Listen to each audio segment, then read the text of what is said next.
Hi everyone, welcome to day 19. Today I want to talk about a primary food that nourishes us on so many levels, and it's not only important for survival of human beings, but it's also a really big factor in helping human beings thrive, and that is sleep. All right, so what are the benefits of sleep? Well, while we are asleep, our body produces very important chemical messengers such as hormones and neurotransmitters that are associated with determining our mood, our energy levels, our reproduction and our sex drive, growth of cells, of muscles, of tissues, of organs, our brain function, our skin health, our longevity, and our immune system function. Sleep also aids in recovery, healing, and growth of all cells because when we are asleep, we shift out of that protective or stressed phase and we shift into that recovering, healing, growth, non-stress stage. So it's very important to get enough sleep so that we have the ability to heal from all the stress that we put ourselves under throughout the day. Not enough sleep and not enough healing can lead to even higher stress levels throughout the day and a lower resilience to stress, diabetes, weight gain, chronic fatigue, brain fog, adrenal fatigue, and heart disease. So basically any condition that's related to high stress or high chronic stress. Not enough sleep can lead to hormone imbalance because we're not actually able to produce those very important hormones when we sleep. It can affect our mood, can cause depression, anxiety, and irritability. Can also lead to skin problems, lack of willpower throughout the day, migraines, all kinds of illnesses, joint and muscle pain, slower reaction time, an increased rate of aging. So it actually causes our cells to age much faster. And not only that, but those cells that are aging faster are not replenished with new healthy cells. So we end up looking very haggard, and our overall performance of everything in our bodies actually declines, which can lead to a decreased athletic performance. So a normal sleep cycle has 5 stages. The first 2 stages are characterized by pretty light sleep. So this is, somebody makes a noise, a quiet noise. You probably can still hear it at that point, and it'll probably wake you up. So breathing and your heart rate slows down at this point. Your body temperature starts to drop, and your brain and muscle activity decreases. Then during stages 3 and 4, you start to slip into a very deep sleep and your brain waves start to slow down. And then stage 5, which is the deepest sleep, is the REM sleep or rapid eye movement stage. And this basically, the body becomes literally paralyzed because all the muscle activity is decreased temporarily. And this is also when dreaming occurs. So from stage 1 to 5, that usually takes about 90 minutes to complete one cycle. And after stage 5, you slip back into stage 1 again. And assuming there is no interruptions, this will take about 90 minutes to go from 1 to 5, and then you start a new cycle. And one other important thing is the longer you are asleep, the longer your REM stage gets. So that's why it's really great to aim for about 5 to 6 cycles per night. And that's also why one cycle or one 90-minute cycle is not enough for us, because our body needs to go into that REM sleep about 5 or 6 times in order to get the most benefit from sleep. So a lot of times when we have sleep disruptions, we're not getting to that REM stage, and we're just staying in the stages 1 through 4. And it's when we're in stage 5 that everything starts to heal. So that's the very important stage, and we have to work on getting there, staying there long enough, and making sure that we get enough of those. So here are some causes of sleep disruption.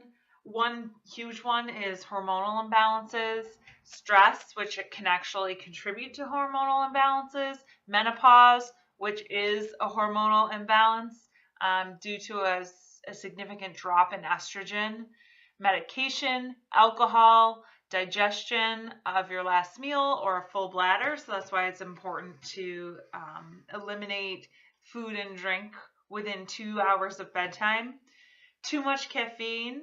If you drink caffeine too late in the day, that can also be a factor.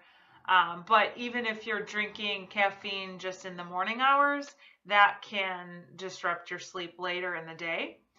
A high sugar consumption, a neurotransmitter imbalance, the room temperature, if it's too hot or too cold, can be a factor. Lights or electronic screens, any kind of light, even the tiniest little pinpoint of light from an alarm clock or a cell phone or something like that, can actually disrupt your sleep. And then a restless or a snoring partner or pet that's in bed with you can also be a cause of sleep disruption. One other one that's not on here is an uncomfortable mattress or an uncomfortable pillow.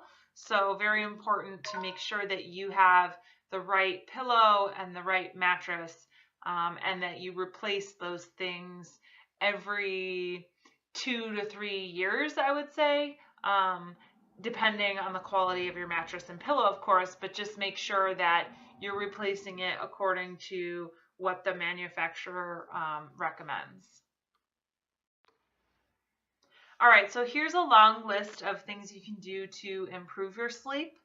So the first thing, and I recommend this to everyone, whether or not you're having trouble with sleep or not, is to establish an end of day sleep hygiene routine. So this is when you get your body and brain prepared for slumber. So 1 hour before you go to bed, you want to dim the lights, turn off all electronic screens, and do something that's not stressful and is very relaxing. So read a book or do some kind of relaxation technique, or talk to a loved one, fold laundry, do something that doesn't really require your heart rate to increase, and that also doesn't take much brain power.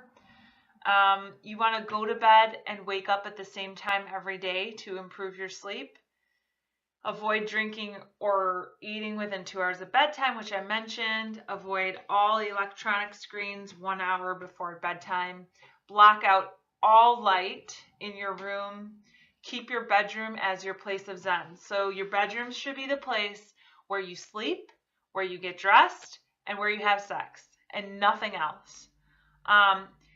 Establishing a zen-like atmosphere in your bedroom is really, really helpful. So you can do this by avoiding brightly colored walls and clearing the clutter. So make sure that you have a decluttered bedroom.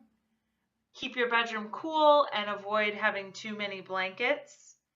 Exercise regularly, but try not to exercise within 3 hours of bedtime, because that can increase your heart rate and keep it up. And then stop drinking caffeine at least 8 to 10 hours before bedtime. Another one would be to cut back on caffeine entirely, or cut it out if you're sensitive to it. Sleep with a white noise sound machine. So I particularly recommend this one, and I personally use this one because even though our bodies do become somewhat paralyzed when we sleep, especially in that REM stage, our brain is always active and always seeking information. And so a white noise machine actually aligns with those very slow brain waves that we have when we're in a deep sleep. So it's really helpful for helping us to get to sleep and to stay there. And then something very important is to not go to bed stressed. So don't go to bed angry.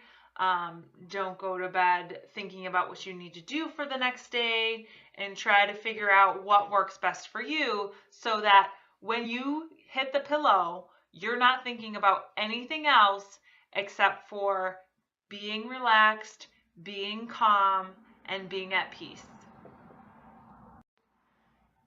All right, so we are all busy.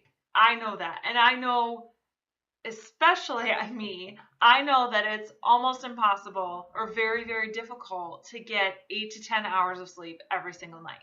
So there are some things that you can do to hack your sleep when you haven't had enough or when you're having trouble falling asleep. But particularly if you haven't had enough, I would recommend a 30-minute nap early in the early afternoon if you can. If not, if your days are busy, busy, busy like mine, this is when it's extremely important to nourish yourself in other ways as much as possible. So reduce your stress, eat well, eliminate anything that will cause any added stress, because when you are sleep deprived, you're actually in a stressed out state.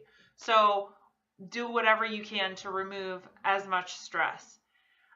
If you're having trouble falling asleep, you can use certain tools and supplements such as melatonin, which helps us stay asleep. GABA, it's basically a compound that's a precursor to melatonin, so it helps to create melatonin in the body if you're not making enough of it on your own. L-theanine is an amino acid that's helpful for basically calming the brain down and helping you relieve some anxiety if you have anxiety before you fall asleep. Magnesium is a mineral that's proven to be very effective at helping you sleep. One word of caution I would tell you about magnesium, if you decide to incorporate this, is that too much of it can give you a tummy ache, which can actually keep you up all night. So start small. 400 grams is probably plenty. To be safe, I would start with less than that, but you don't want to go too high at first. You can work up to more magnesium, but 400 grams is probably plenty. And then lavender essential oil. This is the one oil that I use every single day. I put it on my feet at night, and within 5 to 10 minutes, I am zonked out. It's wonderful. I also put a drop of it on my pillow at night too. And then if you're having trouble falling asleep, doing some kind of relaxation technique, a muscle relaxation technique or breathing technique, something like that, to slow down your heart rate, slow down your breathing, and get you in the mindset of relaxation rather than stimulation. If you have abnormal sleep cycles, meaning you're waking up throughout the course of the night, or you find that you're not ever getting into that REM stage, then one thing you can do is eat plenty of healthy fats throughout the day. Some of these supplements above, such as GABA, magnesium, lavender, can also help you stay asleep. Exercising can help with abnormal sleep cycles. And then all of those things to improve your sleep can help. And then if you are not sleeping well because of muscle cramping, potassium is a good supplement to have that will help with those. Okay, so your homework is to try and keep track of your sleep for 1 week. If you have one of those fancy pedometer bracelets, some of them you can actually wear overnight while you're sleeping and they can track your sleep. There's also some apps on the cell phone that can track your sleep, but I don't recommend putting your phone under your pillow or next to you when you sleep because of the electromagnetic radiation. So the pedometer bracelets are probably fine. But at a minimum, just make note of when you go to bed and when you wake up for 1 week. And then I really encourage you guys to work on improving your sleep routine or your sleep hygiene routine by incorporating at least one new sleep hygiene habit every 10 days or so. And if you are unplugging everything and starting to basically turn down the volume and shut down your brain at least 1 hour before bedtime. That gives you a lot of time to work on including different sleep hygiene habits. So that's all there is for today. We have one more day in the nourish phase, and then we move on to the transform phase. Thanks.